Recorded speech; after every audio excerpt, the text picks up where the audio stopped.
Hey winners, it's Mr. Win again.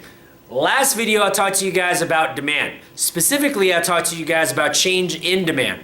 All right, and change in demand is any time the demand curve shifts to the right, which is an increase, all right, or when it shifts to the left, which is a decrease. All right, there are things that cause the demand curve to shift, all right, and they're called the 5 shifters, and let's talk about it. All right, so here are your 5 shifters. Number 1, taste and preferences, number of consumers, price of related goods, number 4, income and future expectations. All right, so let's go through each of them. Let's talk about Coca-Cola, okay? Coca-Cola, everybody loves to drink it, right? So let's talk about number 1, all right? Taste and preferences. Taste and preferences refers to anything that causes people to change their taste or preferences, all right? Their, what they desire. Or like, you know, any type of fad that changes or whatever, right? So for instance, like, let's say you see a commercial and Justin Bieber is drinking a lot of Coca-Cola and everybody loves me some Bieber, right? And so what ends up happening is if Justin Bieber is drinking a lot of Coca-Cola, what do you think is going to happen to the demand of Coca-Cola? Yeah, it's gonna go up, right? Why? Because I'm a believer in the Bieber, right? So everybody wants to be like Justin Bieber, all right? So demand's gonna go up. Number 2, number of consumers. Still talk about Coca-Cola. If for all of a sudden, you know, let's say Japan, right? Godzilla attacks Japan and we get a rush of a bunch of people from Japan.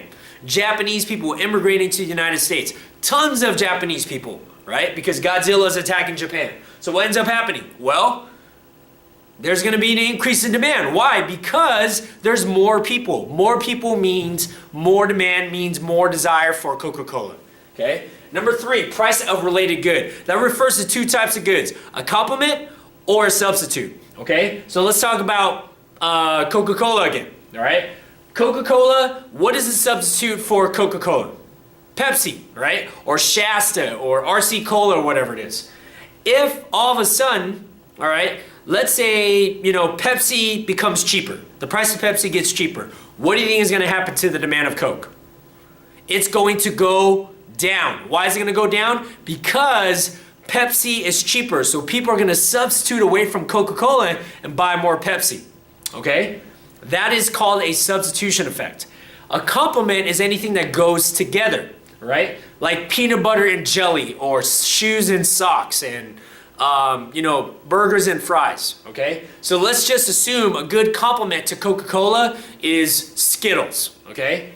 So let's say the price of Skittles goes up, all right? The price of Skittles goes up. So then what's gonna end up happening to the demand of Coca-Cola if the price of Skittles goes up? Well, it's gonna go, the demand of Coca-Cola is gonna go down. Why? Because if the price of Skittles goes up, you will demand less Skittles, therefore you will demand less Coca-Cola, right? Okay, number 4, income. Easy, right? If you have more money, you're gonna buy more stuff. You have more money, you're gonna buy more Coca-Cola, right? If you have less money, you're gonna buy less Coca-Cola. Why? Because you have less money, right? That's a change in income. And number 5, future expectations. This is one of my favorite ones. One of my favorite times of the month is Black Friday, November, right? The reason why is because things are so cheap, right? Because, you know, they're trying to get rid of items and things like that. So if I had known, let's talk about the Xbox One, okay? Let's say in October, if I find out that Target is going to decrease the price of the Xbox One in November on Black Friday, what am I gonna do with my demand for the Xbox One right now? I want you to think about that, right? It's gonna get cheaper in November. What am I gonna do with my demand right now?